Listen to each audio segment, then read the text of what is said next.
Hello friend, today let's get your favorite Beats PowerBeats wireless sport in-ear headphones working again. I'll show you how to easily replace and repair Beats PowerBeats with bad broken battery.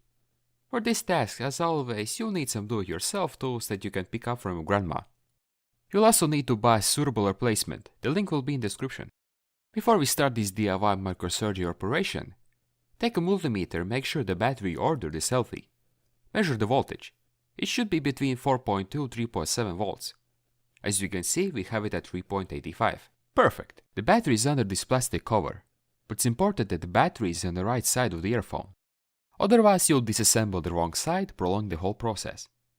You can try to remove the cap with a sharp paper knife, but if that fails, don't try to force it open because it's glued. The easiest way to remove it is to heat the cap itself. The cap can be heated with a heat gun or with a regular hairdryer on hottest setting. Heat it for a few minutes so that the hot glue inside becomes soft. After heating, the cap will come off easily, but remember that the plastic itself is not soft and can deform easily, so be careful. Here's the original battery. Now carefully remove it without tearing any wires, as we need to know where to attach the new battery. As you can see, there are 3 wires: green, red and multicolor. Now with the help of the multimeter, we can see if the battery is to blame for the headphones not working. The battery inside is below 3.5 volts, and that's why the headphones do not turn on. Remove the insulation tape from the replacement battery to get to the contacts. Here's also the wiring for the new replacement battery.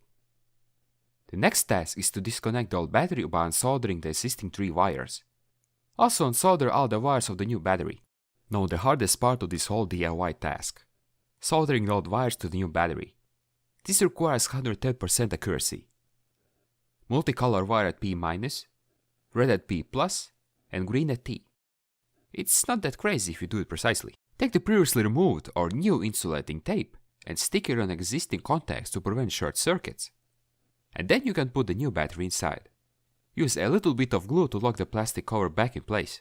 Wait for glue to dry and then you can turn on these Beats headphones. A simple way to fix Beats PowerBeats battery issues and save a lot of money.